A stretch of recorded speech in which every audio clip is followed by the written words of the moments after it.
만약 대한민국 국군과 일본의 자위대가 전쟁을 벌이게 되면 누가 이길까? 누구나 한 번쯤은 이런 상상을 해보신 적이 있을 겁니다.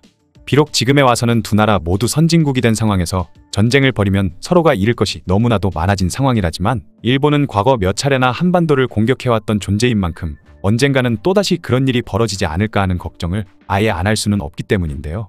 그러면 먼저 한국군과 일본 자위대의 전력부터 비교를 한번 해보겠습니다. 먼저 육군의 경우 전차와 대포 헬기의 수 등 모든 면에서 수적으로 한국군이 크게 우세한 상황이며 질적으로도 한국군이 앞서 있는 부분이 더 많다고 하죠. 특히 전차와 각종 포에서는 수적, 질적인 차이가 크게 난다고 합니다. 때문에 만약 우리나라 육군이 일본 해상자위대의 전력을 어떻게든 돌파해내는 데 성공하고 일본 본토에 상륙해 일본의 육상자위대와 붙게 된다면 압도적인 승리를 거둘 수 있을 거라고 하죠. 일본 육상자위대의 경우 군단급 부대가 5개 정도밖에 없고 4단급의 부대들은 다른 나라의 정규군과 비교해봤을 때 실제로는 여단급 수준밖에 되지 않는 전투력을 가졌기 때문이라고 합니다. 그렇다면 해군 전력은 어느 정도 차이가 날까요? 예전에는 비교하기 힘들 정도로 양국 해군력의 차이가 컸지만 현재는 한국 해군이 일본 해상자위대와의 전투력 차이를 어느 정도 좁혔다는 평가가 있죠. 그럼에도 세계적인 전력을 자랑하는 일본 해상자위대에 비교했을 때는 아직 우리의 해군 전력이 부족할 수밖에 없다고 합니다. 보유하고 있는 함선들의 숫자와 성능에 있어서 아직까지 한국 해군은 일본 해상자위대에 비해 크게 뒤처진다는 말이죠. 특히 해상 초계기 분야에서도 그 격차가 여전히 크다고 합니다. 초계기란 주로 바다 위에서 적군의 잠수함을 탐지하는 군용 항공기를 뜻하는데 한국의 해상 초계기는 20대 정도가 되는 반면에 일본은 무려 80대에 달하는 초계기를 보유하고 있죠. 해상 초계기는 적 군함이나 잠수함의 위협 사정거리 밖에서 적을 탐지하고 공격하는 것이 가능하다고 합니다.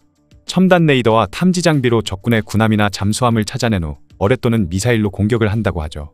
때문에 해상 초계기 한 대를 보유한 것은 여러 척의 군함을 운용하는 것이나 다름없다는 평가를 받는데 그런 초계기의 숫자가 4배나 차이 나는 것인데요.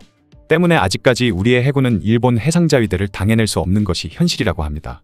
공군의 경우 일본의 전력이 조금 더 우세하다는 평가가 많지만 육군이나 해군처럼 압도적인 차이가 나는 것은 아니기 때문에 전투가 벌어지면 일본 공군에게 유리한 흐름으로 갈 수도 있지만 실제로 붙어봐야 알 수 있다는 의견이 많다고 하네요. 그동안 한국군과 일본의 자위대가 붙으면 어떻게 될까 궁금해하는 사람들이 많았지만 그 누구도 확실하게 결론을 내리지 못했던 가장 큰 이유 중에 하나는 바로 대한민국 국군과 자위대가 그 어떤 이웃의 나라들과도 다르게 매우 특이한 스타일로 만들어진 전력이기 때문이라고 합니다. 한국군에서 가장 우세한 전력을 가졌다고 평가받는 육군의 경우 전군이 포병화가 되었다는 말이 나올 정도로 적군을 향해 미친 듯이 화력을 쏟아붓는 것에 특화된 형태로 구성되어 있죠. 한국군이 이처럼 과도한 화력에 투자하게 된 것은 만약 한반도에서 전쟁이 난다면 냉전기의 유럽처럼 대규모 화력전과 기갑전이 벌어질 것으로 예상했었기 때문이라고 합니다. 게다가 한국군이 만들어질 당시 잠재적인 적국으로 예상됐었던 나라들이 구공산권인 북한과 중국, 러시아였는데 이 나라들의 특징 중 하나가 바로 엄청난 물량을 자랑하는 육군의 수였죠.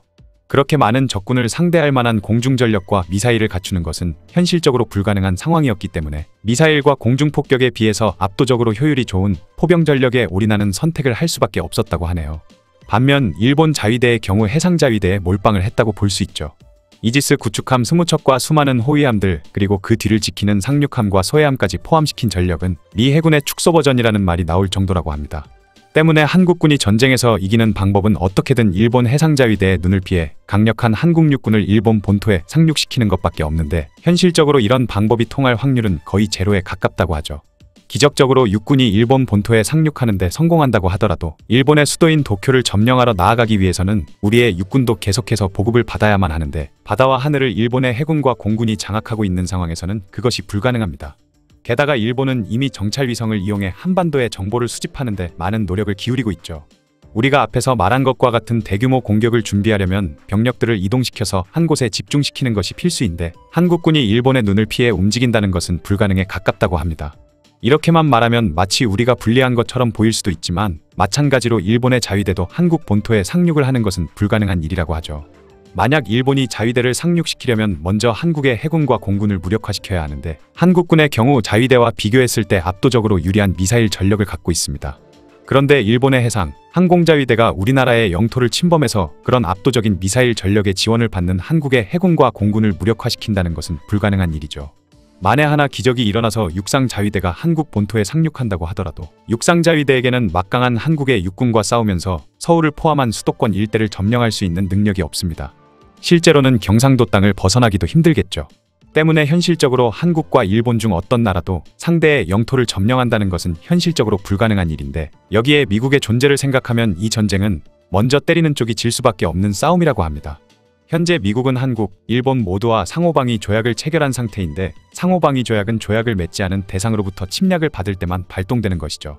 때문에 만약 두 나라 간의 전쟁이 벌어지면 미국은 중립적인 태도를 보이기보다는 정당성이 더 높은 쪽을 지지해주려 할 텐데, 이렇게 될 경우 선제 공격을 당한 국가를 지지해줄 가능성이 높다고 합니다.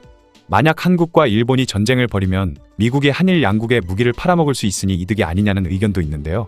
하지만 세계에서 손꼽히는 경제대국인 한국과 일본이 동시에 전쟁을 한다면 두 나라와 연관된 사업이 많은 미국으로서는 방산이익보다 훨씬 더 커다란 손해를 입을 수밖에 없기 때문에 오히려 최대한 빠르게 개입해서 전쟁을 끝내버릴 가능성이 높다고 합니다. 때문에 먼저 공격을 한 나라는 유엔을 비롯한 국제사회의 힘을 등에 업은 미국을 상대해야 될 테니 그야말로 먼저 때리는 쪽이 지는 싸움이라고 볼 수밖에 없는 것이죠.